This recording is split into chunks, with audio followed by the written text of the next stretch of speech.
Om Sri Sai Ram. Prasnottara Vahini, Chapter-14.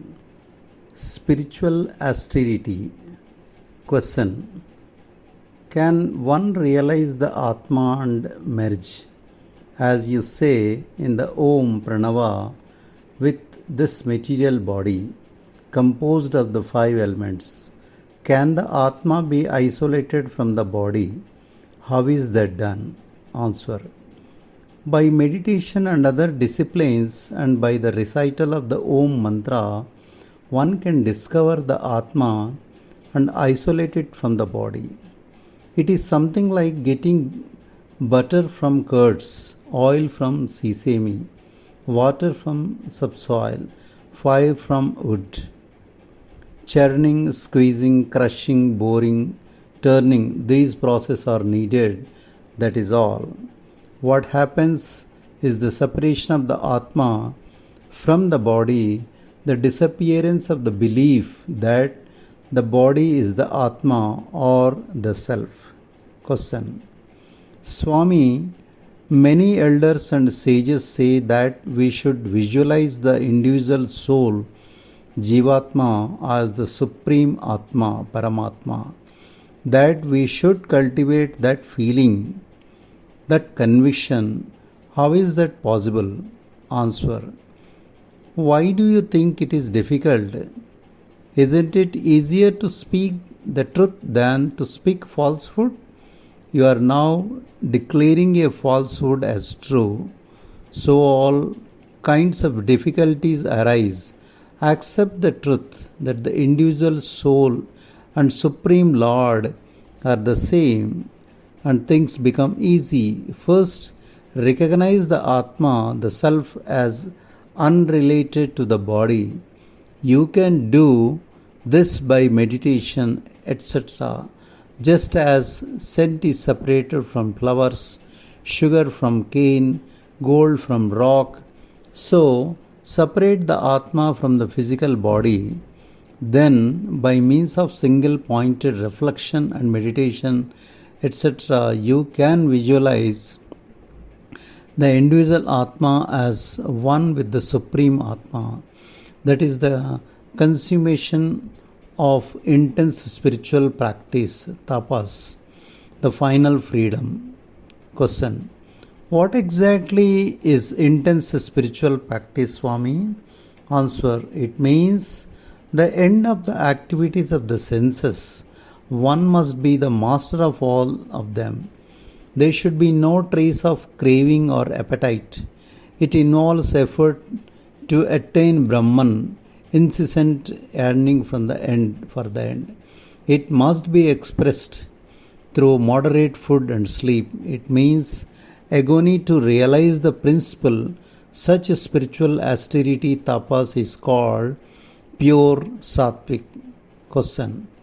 What then is emotional spiritual practice, Rajasic tapas? Answer. Those who simply starve the body and make it weak without curbing the senses and controlling the emotions are doing only emotional spiritual practice. They don't study or meditate upon the Atmic principle, Atma Tattva. They lay emphasis on physical asceticism. Question. There must also be spiritual practice out of ignorance, tamasic tapas. Answer. There is. To propitiate the gods for favors and then, with the favors as instruments, to desire the exploitation of the world, that is spiritual practice out of ignorance. Only that intense spiritual practice is proper that has as its aim the attainment of God, the realization of the Brahman, the achievement of the highest wisdom. Only that type of spiritual practice is approved by the scriptures, Shastras. All the rest will lead you astray, away from the goal. Only spiritual practices approved by the scriptures deserve that name. The others are ignorance, tamas, not intense spiritual practice, tapas. Tapas means heat. The heat burns out sin and reduces all fate, karma to ashes. Question. The scripture Shastras say that the sages had in their ashrams things like the wish-fulfilling gem, the wish-fulfilling tree, and also the wish-fulfilling cow, which gave them whatever they wished for.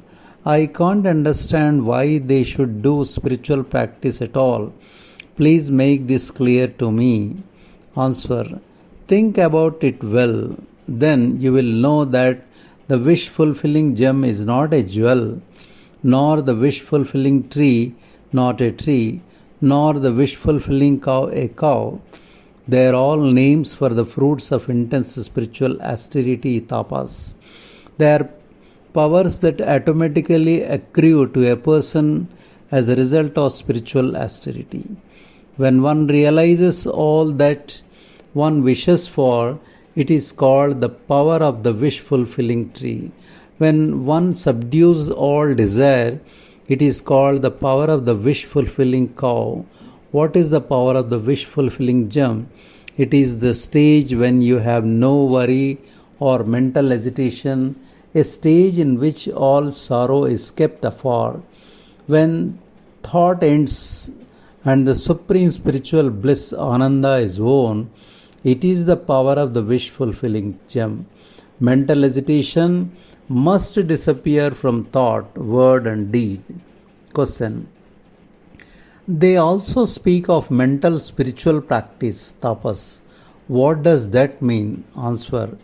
Observe control of speech, cultivate purity of feeling, practice humility, let your thoughts be always on the supreme absolute principle, Brahma Tattva, then you can be said to be in mental spiritual practice. Question. And physical austerity? Answer.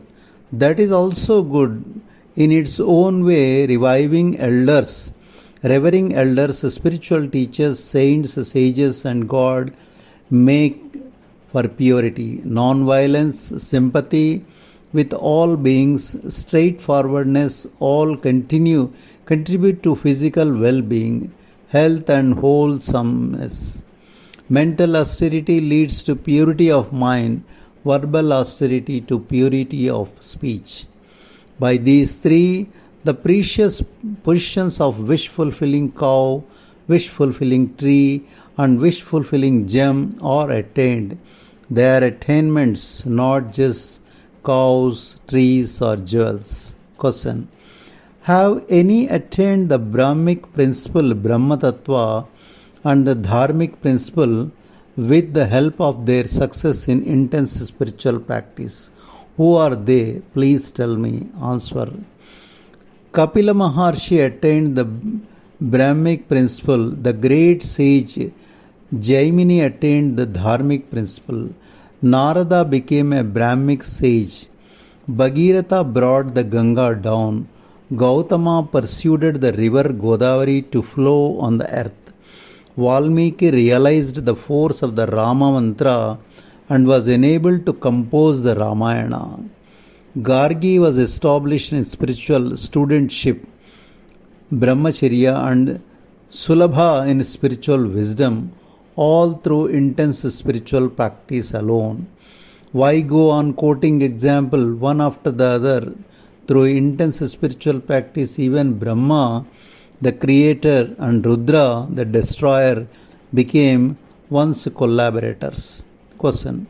Swami, in order to reach this high stage, do you say that birth in a high caste is necessary, or is a spiritual practice of a high order is enough?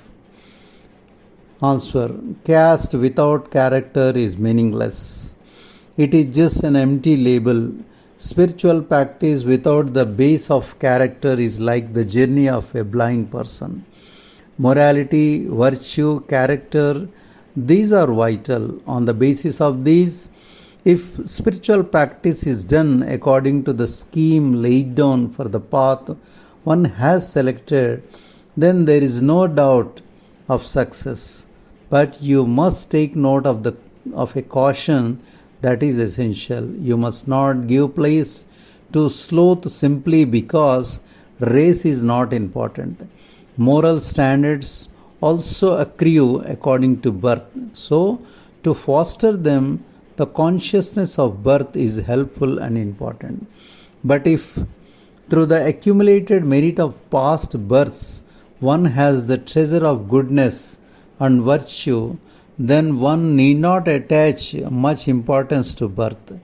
Only those who practiced yoga in previous births and who could not complete the process will have that type of excellence. The main thing is to acquire the moral standards prescribed for the birth.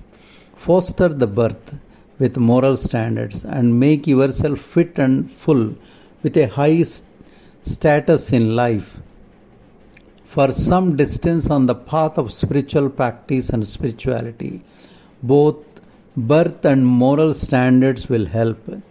The qualities, gunas, will be sublimated through these two. Question. Therefore, some have attained Godhead through the merit of previous lives. Give some instances, please. Answer. My dear man, you should not seek to discover the source of a river or the austerity as ancestry of a sage. They may be quite unimpress you. You should be satisfied with their services. Their experience is what is most valuable. Be inspired by them. Be led by them to similar efforts. If we go in search of the beginnings, you lose the vital core. Still, since you raised the question, I will tell you, Vyasa was born of a fisherman caste. Saunaka was of the Sunaka clan. Agastya was born in a pot. Vishwamitra was a warrior, Kshatriya. And Suta was born in the fourth caste. In addition, we have among those who were virtuous and good, who had their eyes always on their birth and moral standards, who renounced all and stuck to the ideal of liberating themselves from the bondage of birth and death and the illusion of physical value. Sanjaya, Satyakama, and many more. My dear man, self-effort, discrimination, viveka, intense spiritual practice, tapas, these qualify people for the highest status. Without purity of the inner instruments, no person, however high their caste, can reach the highest. If inferior copper is added to gold, the alloy loses value. Just as the pure gold becomes an alloy through contact with copper, the universal form gets the inferior ego added to it in this ocean of worldly existence, samsara. The universal becomes transformed into the individual soul, jivi. Now, what has to be done to get back the real gold principle, tattva, through intense spiritual practice and oaths, through polishing and cleansing the intellect, buddhi, the original stage has been regained. You wash your feet after walking through the mire. Your mind also has to be washed of the mire of attachment to objects. Only spiritual wisdom, jnana, can burn the seeds of attachment so that they may not sprout again. So, a person with the treasure of spiritual wisdom gets liberated easily. Jai Sai Ram.